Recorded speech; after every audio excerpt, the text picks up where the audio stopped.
안녕하세요. 정미용 칼럼입니다.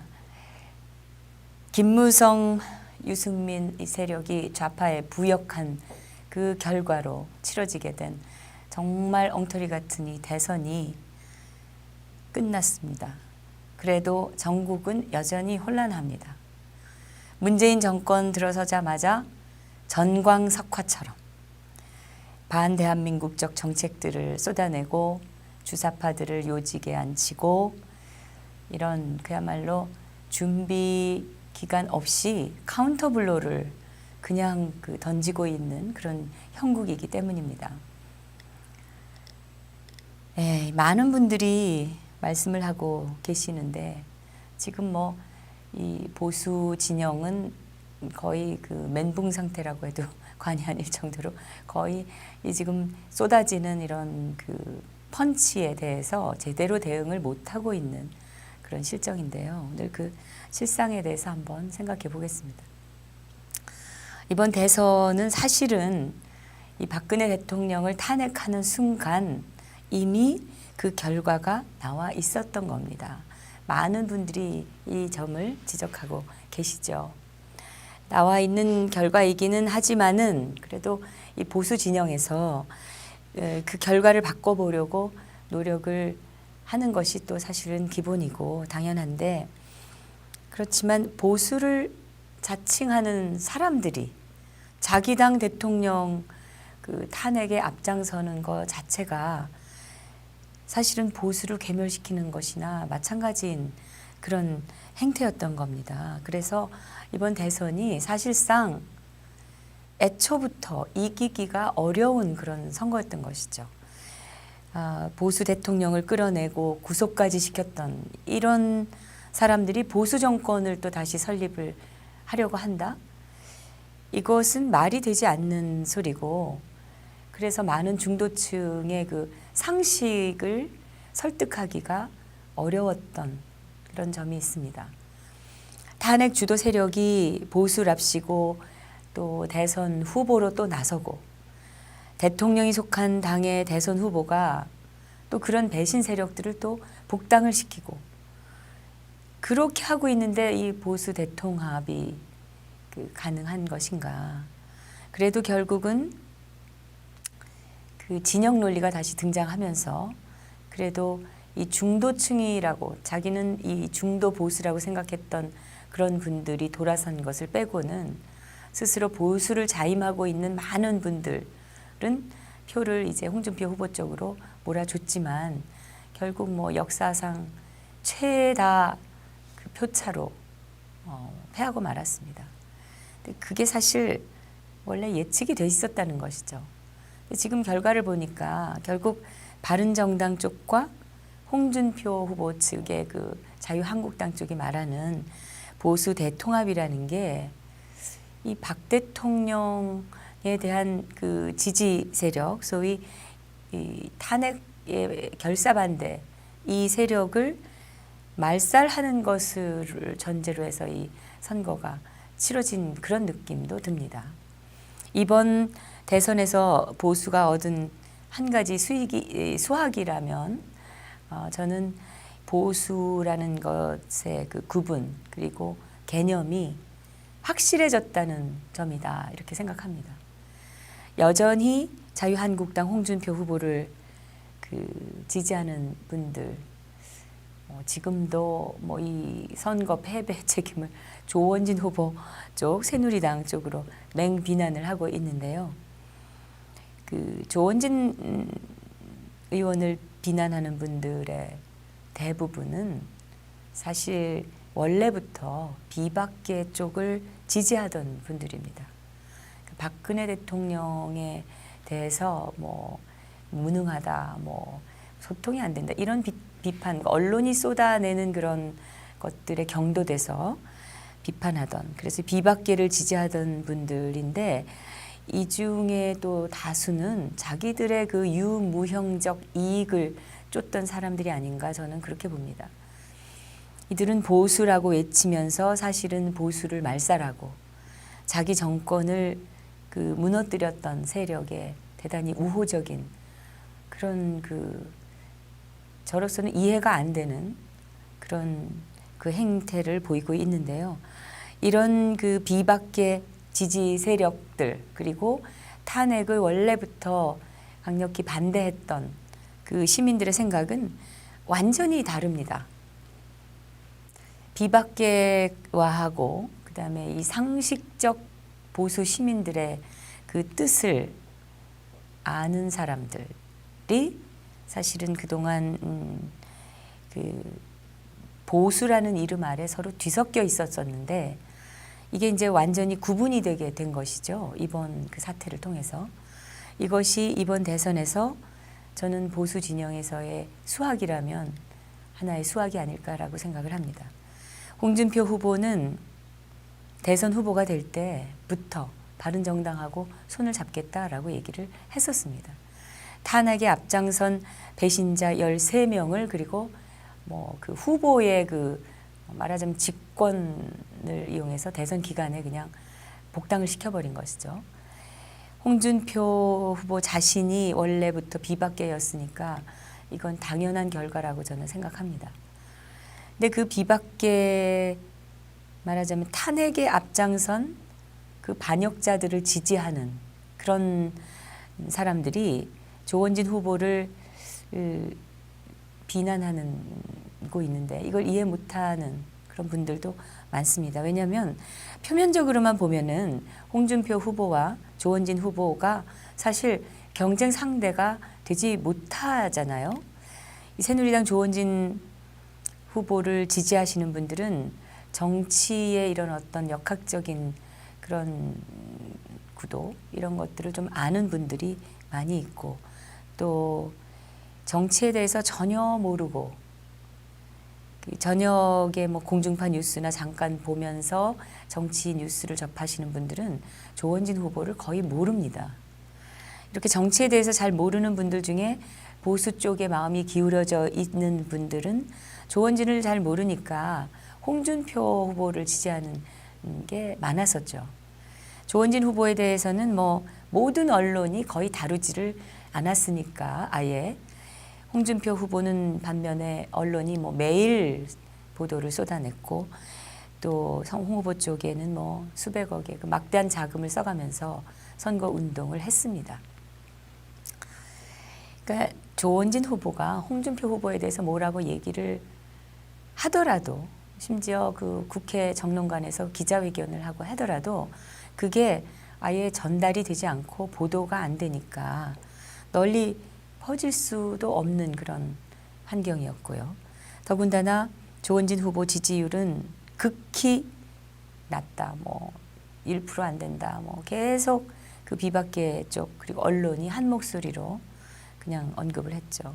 언론이 뭐 어쩌다가 한번 한다는 게 전부 그런 얘기만 했고 그렇다면은 홍준표 후보로서는 조원진 후보를 전혀 의식할 필요가 없었던 상황입니다.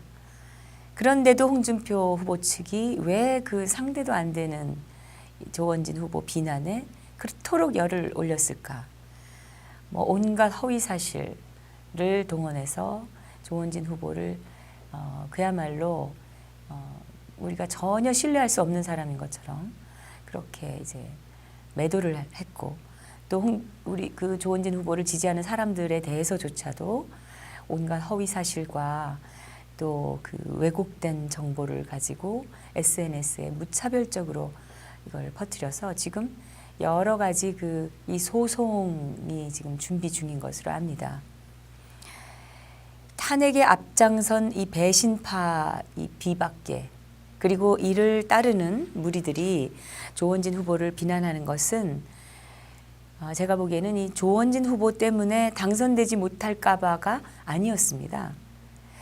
비박계인 홍준표 후보가 대선에 승리할 마음이 있었다면 그 박근혜 대통령 지지 세력, 그 탄핵을 결사 반대한 그런 시민들이 분노할 수밖에 없는 그런 행동은 하지 말았어야 되는 거죠.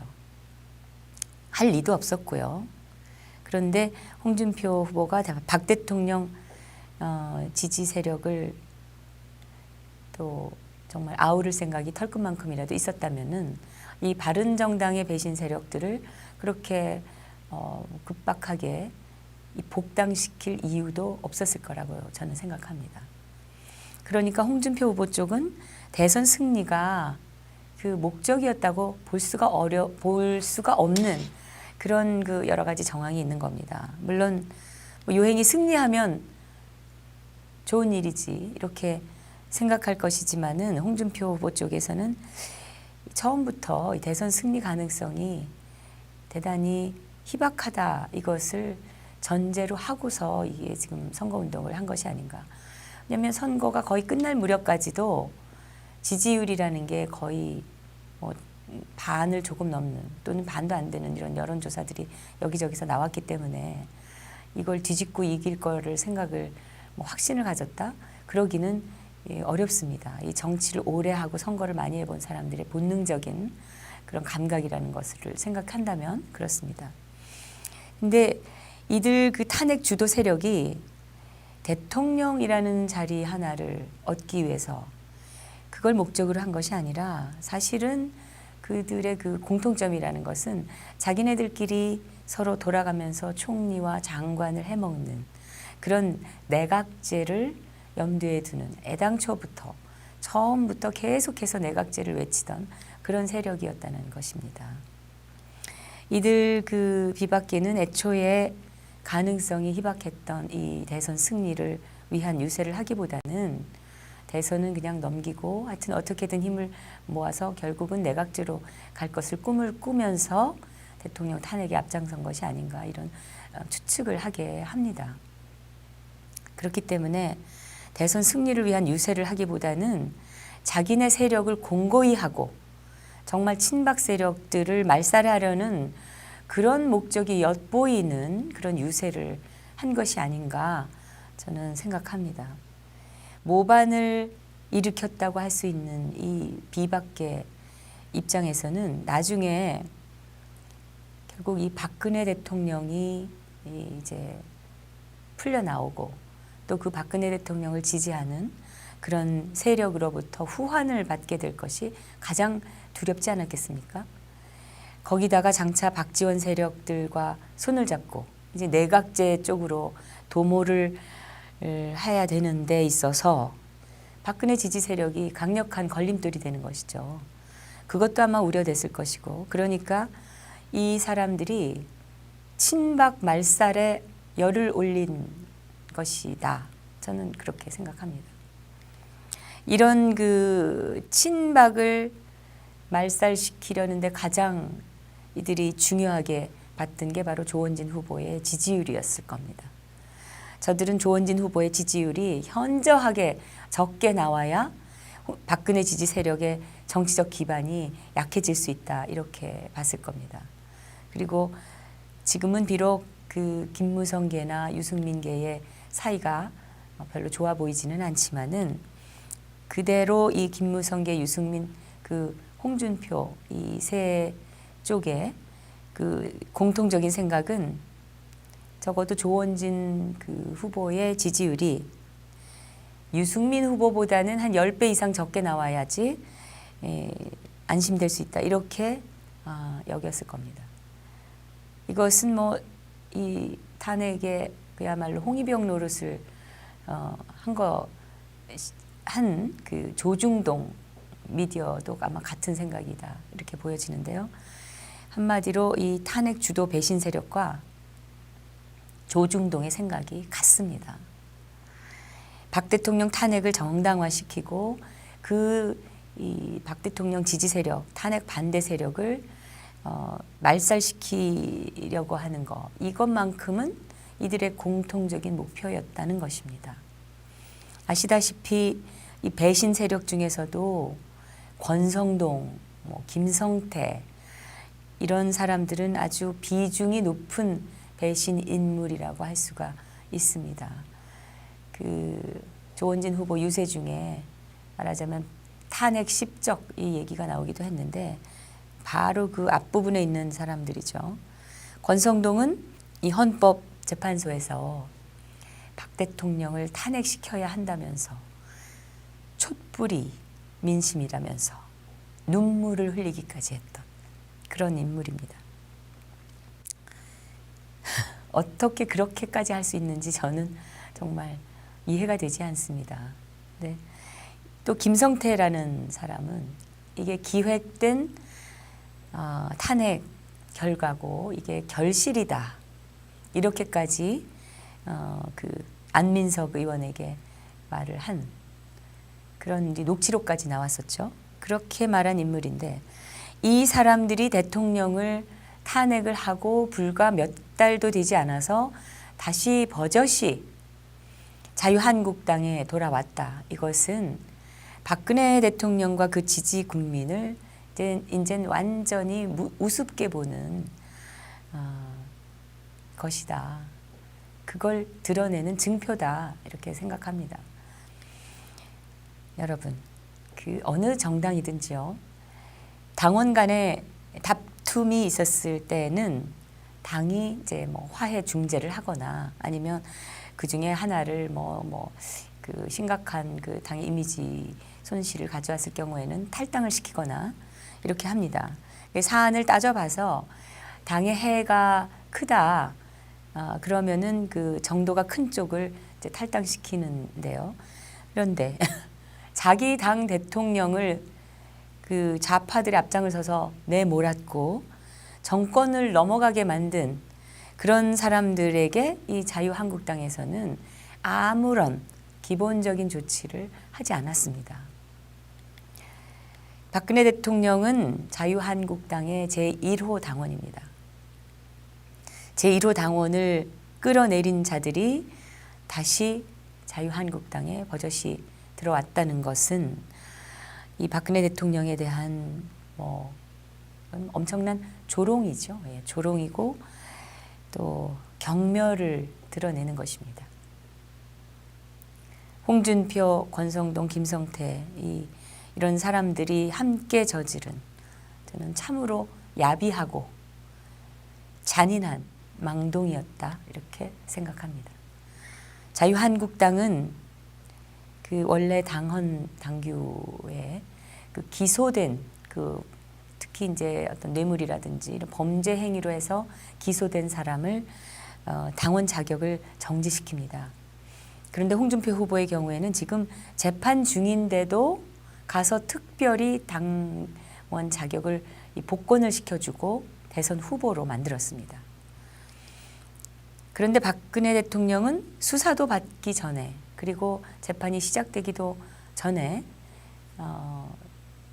또 그런 저들이 주장하는 그런 어떤 범죄 행위의 증거도 하나도 드러나지 않은 그 상태에서 자기 당의 1호 당원을 이렇게 돕는 것이 아니라 당원 자격을 아예 처음부터 이렇게 박탈을 시켰죠. 이것은 그 조중동의 그 주요 언론들의 노골적인 지지를 받았던 비박계가 당을 장악했기 때문에 일어날 수 있었던 일입니다. 이런 거를 정말 국민들에게 적나라하게 이거를 다 보여주면서 탄핵 반대 국민들에게 표를 달라고 하는 거. 이건 얼마나 이게 그 국민들에게 모욕적인 행위인지에 대해서 이들은 정말 생각지도 않습니다. 결국 늘 하던 대로 이 진영 논리로 해서 이 대다수 탄핵을 반대했던 국민들이 정말 몰아주기식 투표를 했었죠. 그런데 사실 원래 이 선거는 보수 진영의 그 힘으로 이기는 경우가 거의 없었고 소위 스스로 중도라고 생각하는 사람들의 표심에 의해서 결과가 좌우되는 경우가 대부분입니다. 근데 그 중도 표심을 이런 비상식적인 그 행위가 저지르고서 그 중도 표심을 잡을 수 있다고 기대하는 것 자체가 애당초 무리였던 거죠. 중도표가 이렇게 이 보수 우익 쪽에 해괴한 행태에 정말 너무 실망을 해서 마음을 돌려버렸기 때문에 어쩔 수 없었던 선거였던 겁니다. 더불어민주당의 문재인 후보는 자신이 대통령이 되면은 이명박 정권 시절의 비리를 다 파헤치겠다. 이렇게 했죠. 이게 무슨 의미냐면 이명박 대통령을 수사하겠다 이겁니다. 여러분, 이 이명박 정권에서 박근혜 정권으로 넘어가지 않고 문재인 정권으로 넘어갔다면 어떻게 됐을까요? 우리가 한번 생각해 볼 필요가 있습니다. 박근혜 정권의 경우에는 여소야대가 되고 또 그 야당이 추천한 특검만 가지고, 그러니까 이거 자체가 사실 특검법의 취지나 이게 헌법의 취지에도 이게 어긋나는 그런 일인데, 그 야당만이 추천한 특검을 가지고 현직 장차관, 대통령까지 지금 구속이 된 게 바로 그 박근혜 정권에서 있었던 일인데, 근데 이 MB 정권에 이어서 문재인이 정권을 그 당시에 지난번 대선에서 잡았었다면 어떻게 됐을까? 우리가 뭐 쉽게 상상할 수 있습니다. 이명박 대통령의 친형인 이상득 의원의 구속으로 끝날 일이 이게 아니었던 거죠. 이명박 대통령이 구속되고 그래서 역대 대통령들이 연이어서 계속 구속이 되고 하는 그런 것이 또 이어졌을 것이고, 또 MB 정권 시절에 그 당시 장차관들 상당수는 이미 이제 구속이 됐을 겁니다. 이명박 정권 말기에 터졌던 사건들을 기억하시는지 모르겠는데요. 뭐 국무총리실에서 뭐 민간인 사찰 의혹이 뭐 막 터뜨렸죠 그때 그 야당이. 그리고 한나라당 소속 의원실에서 벌인 디도스 공격 사건도 있었고, 또 친이계의 박희태 국무총리가 청와대 정무수석을 통해서 돈 봉투를 돌렸다, 이런 그 고승덕 돈 봉투 폭로 사건, 그리고 안철수의 돌풍, 뭐 이명박 대통령의 형인 그 이상득 의원의 구속, 이런 거 등등 해가지고 이 수많은 사건으로 해서 이명박 정권 말기에 소위 그 보수 진영이 정말 쑥대밭이 됐었고, 그 무렵에 민주당 쪽이 통합 진보당하고 또 같이 연대를 하면서 당시 좌파 야당의 기세가 하늘을 찔렀었습니다. 그래서 문재인이 당선될 거라고 예측한 사람들이 많이 있었고, 그때도 이 많은 언론들, 그 당시는 조중동은 그렇지 않았습니다만은 이 조중동을 제외한 대부분의 언론이 좌파에 우호적이었었고요. 그 상황에서 누가 봐도 좌파 쪽의 승리로 보였던 게 사실이고, 이때 박근혜 그 당시 의원이 구세주로 등장을 한 것이죠. 박근혜 의원을 그렇게 싫어하고 견제했던 그 친이계 쪽이 문재인에게 접근할 수는 없는 노릇이고, 하는 수 없이 박근혜 의원에게 정말 간청하고 매달렸던 겁니다. 그렇게 해서 박근혜 의원이 그야말로 이름만 남고 초토화된 당시 한나라당을 떠맡아 가지고 부득이 당명을 변경을 하고, 또 정말 엄청나게 모든 이미지를 불식시키고 진정성 하나 가지고 싸웠죠. 결과 새누리당이 예상을 뒤엎고 압도적으로 다수석을 차지하는 기염을 통했고, 결국은 이제 대선에서도 뭐 적은 표차지만 또 승리할 수 있었습니다. 그런데 그 대선 때는 그 총선 때의 그 분위기하고는 달리 조중동이 박근혜 후보에게는 전혀 우호적이지 않았습니다. 그런 그 악조건 속에서 박근혜 후보가 문재인 후보를 꺾고 집권을 했고, 사실은 그렇게 해서 이명박 정권의 그 여러 인사들의 안전이 보장이 되었던 것이라고 저는 생각을 합니다. 하지만 이 집권 직후부터 바로 이 조중동이 박근혜 정권을 뭐 흔드는 거 여러분 다 기억하실 겁니다. 김무성, 유승민 이 세력은 뭐 사사건건 이게 같은 당이냐 싶을 정도로 대통령의 발목을 잡았고 박근혜 정권을 끊임없이 흔들었습니다. 소통 뭐 이렇게 떠들었지만 이게 결국은 자기들에게 권력의 지분을 나눠주지 않는다는 그 불만의 소리였지 않았겠습니까? 근데 이런 것들이 쌓이고 쌓여가지고 탄핵 정국이 왔고 끝내 이제 정말 예측하지 못했던 대선까지 이제 치르고 만 것입니다. 이 최순실 스캔들로 시작된 이거 대통령 탄핵은 정말 오래 전부터 기획되었다 하는 게 이 바른정당의 지금은 이제 자유한국당으로 옮겨왔지만 바로 그 김성태 의원의 입을 통해서 드러났죠. 녹취록이 공개가 됐으니까요. 그런 최순실 스캔들 초기에 비박계는 얼씨구나 하면서 말하자면 야당의 탄핵 움직임에 아주 적극적으로 동조를 했습니다.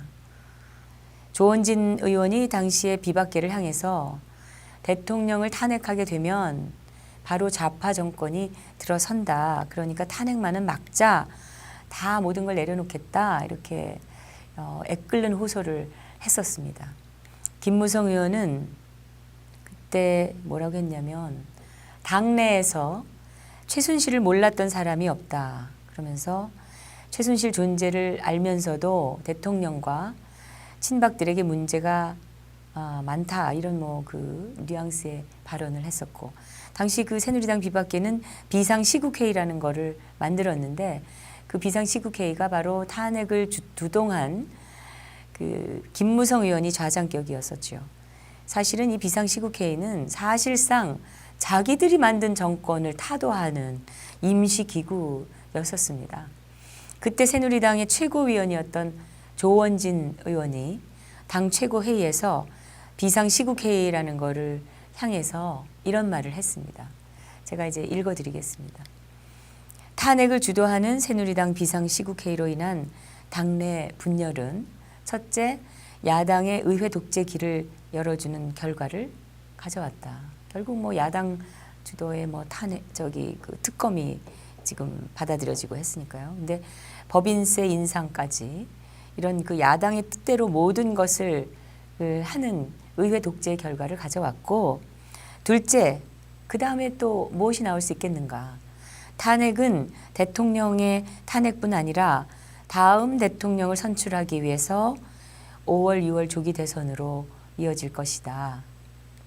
지금 상황에서 조기 대선은 야당에게 정권을 헌납하는 엄청난 결과를 낳게 된다. 이런 상황에서 5, 6월 그 조기 대선을 치러도 된다는 것인가? 시국회의에 묻지 않을 수 없다.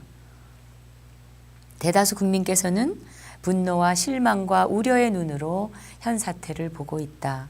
대한민국의 정체성인 자유민주주의를 지키려는 보수 지지자들의 마지막 희망을 꺾을 권리는 누구에게도 없다.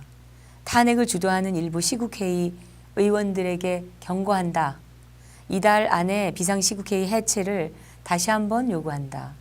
해체하지 않을 경우 중대 결단을 하겠다. 김무성 전 대표께서는 더불어민주당 추미애 대표에게 이 부역자라는 수모를 겪으면서도 탄핵을 주도하는 그 저희가 무엇인지 밝혀주시기 바란다. 탄핵 후 탈당 분당이라는 그 짜여진 로드맵대로 하려는 것인지 더 솔직해질 필요가 있다. 야당 누구와 하려는 그러한 논의를 했는지 이제는 밝혀야 한다. 탄핵에 찬성하는 의원은 당당히 자신의 소신을 밝혀야 한다. 자유투표의 장막 뒤로 숨지 마시라.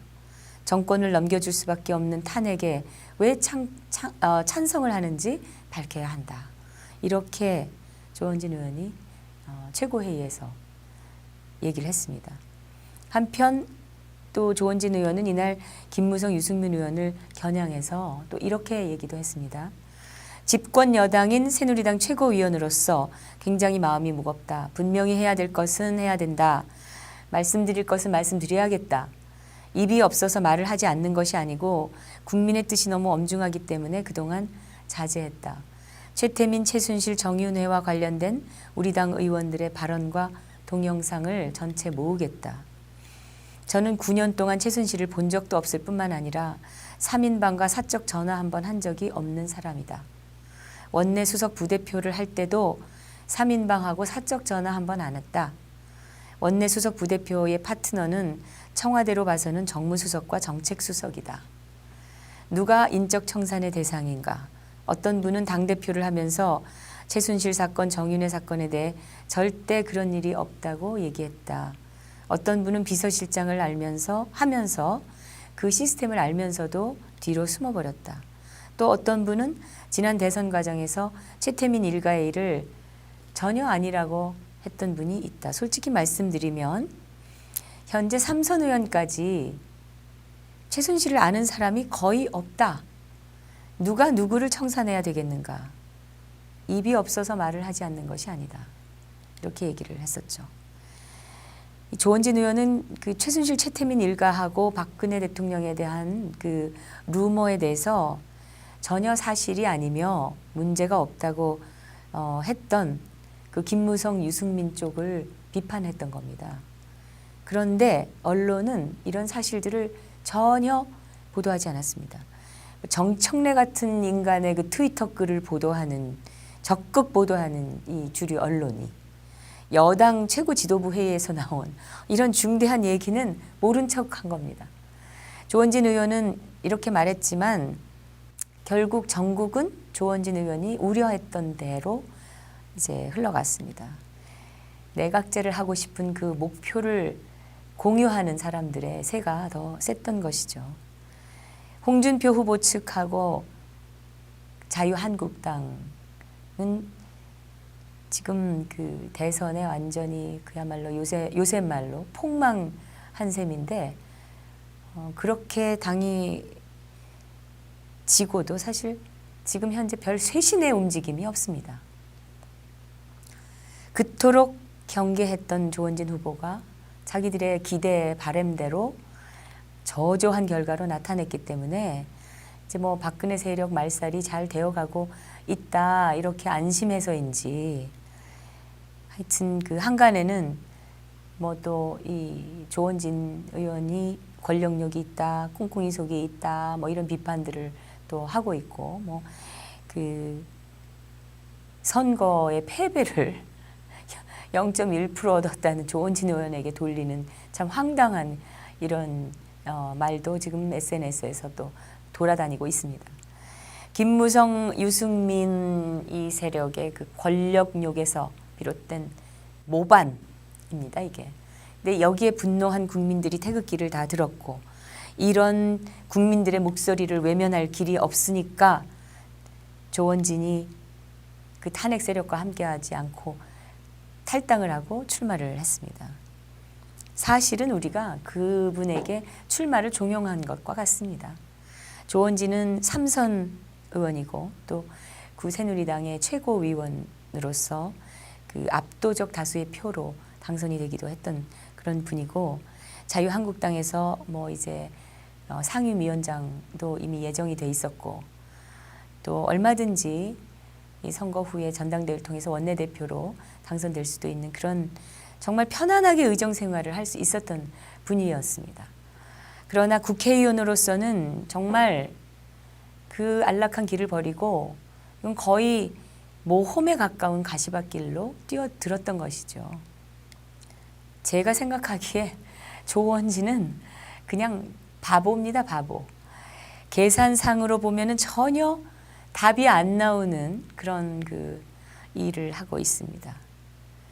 저는 그 대통령이 탄핵되던 3월 10일 당시에 그렇게 우리 태극기 국민들이 지지를 보냈던 그 김진태 의원은 아예 나타나지도 않았는데 조원진 의원은 그 자리에 참석해서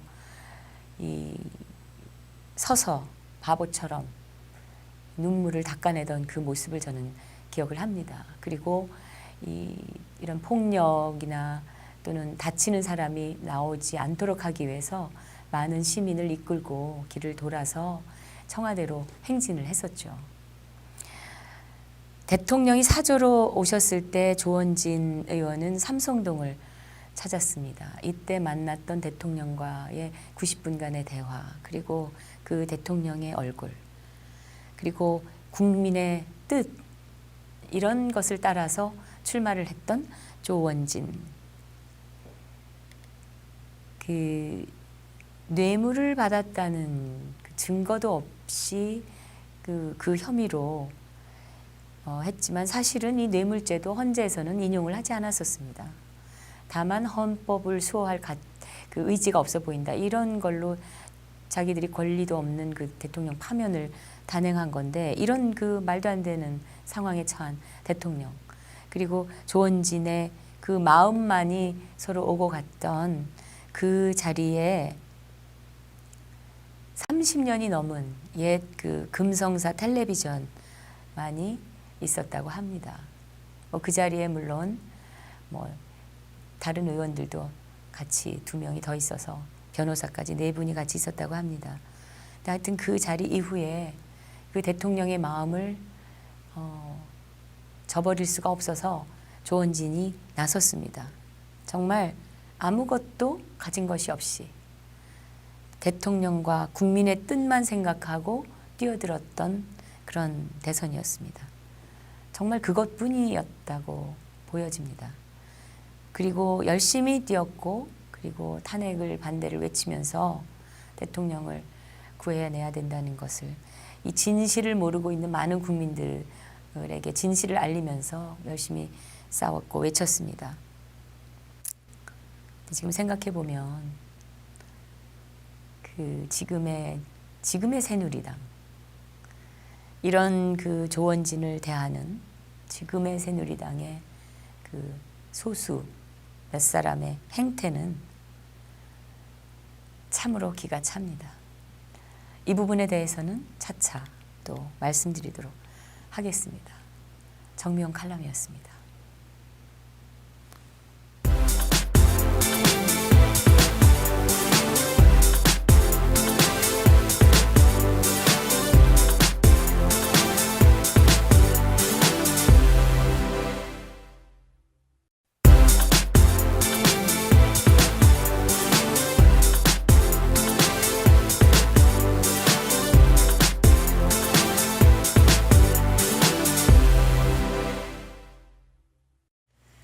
안녕하세요. 정미용 칼럼입니다.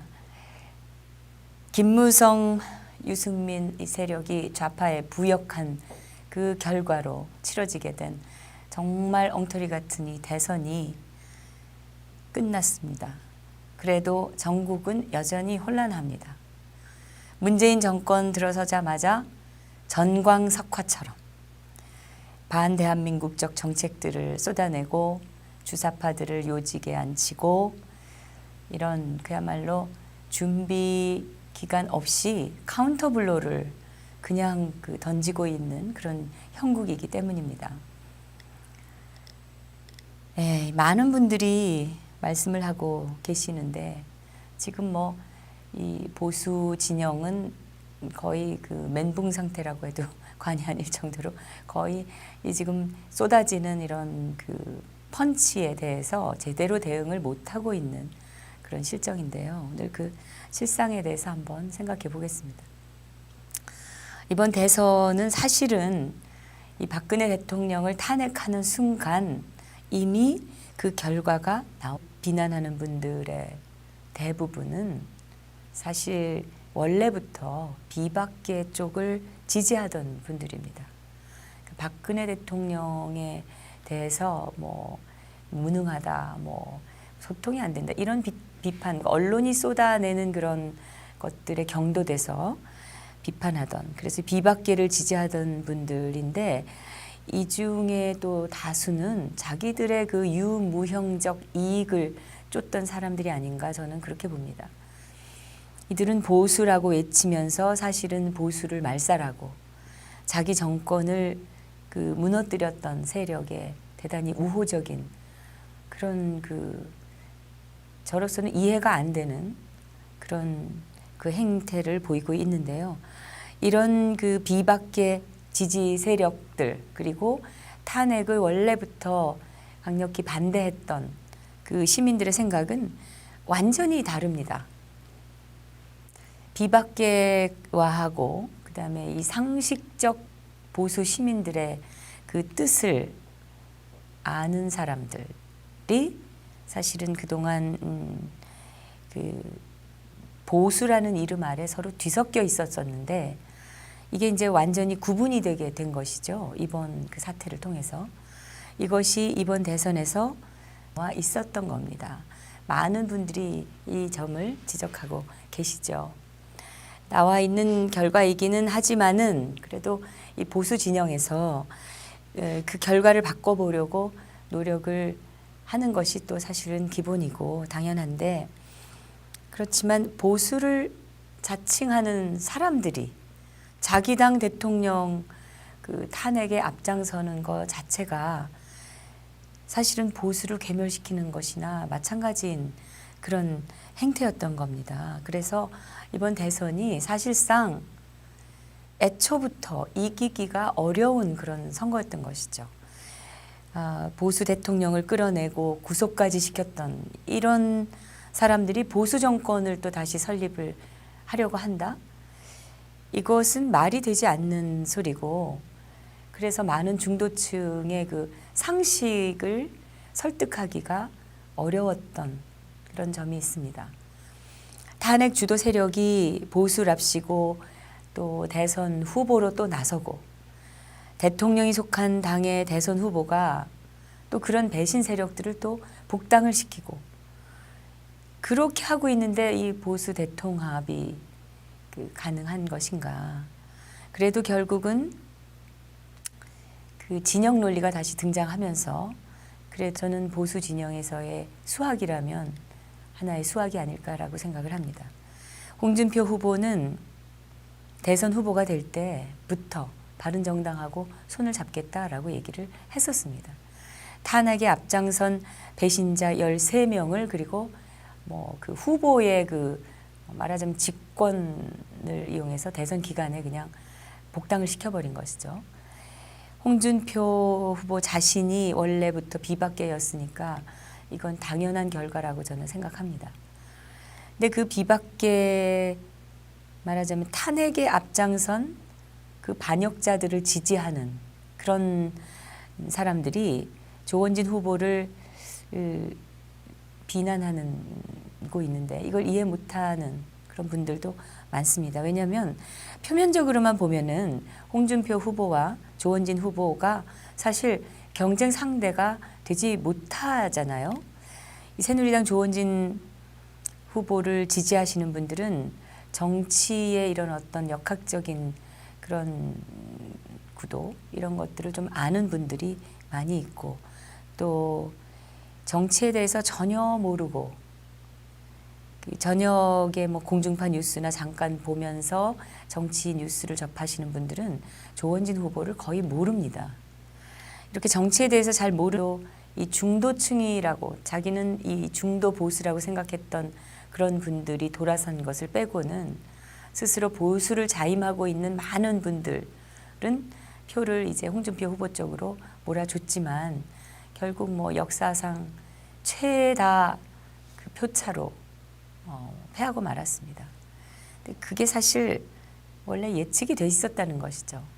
지금 결과를 보니까 결국 바른정당 쪽과 홍준표 후보 측의 그 자유한국당 쪽이 말하는 보수 대통합이라는 게 이 박 대통령에 대한 그 지지 세력, 소위 이 탄핵의 결사반대, 이 세력을 말살하는 것을 전제로 해서 이 선거가 치러진 그런 느낌도 듭니다. 이번 대선에서 보수가 얻은 한 가지 수학이라면 저는 보수라는 것의 그 구분, 그리고 개념이 확실해졌다는 점이다, 이렇게 생각합니다. 여전히 자유한국당 홍준표 후보를 그 지지하는 분들, 지금도 뭐 이 선거 패배 책임을 조원진 후보 쪽, 새누리당 쪽으로 맹비난을 하고 있는데요. 그 조원진 의원을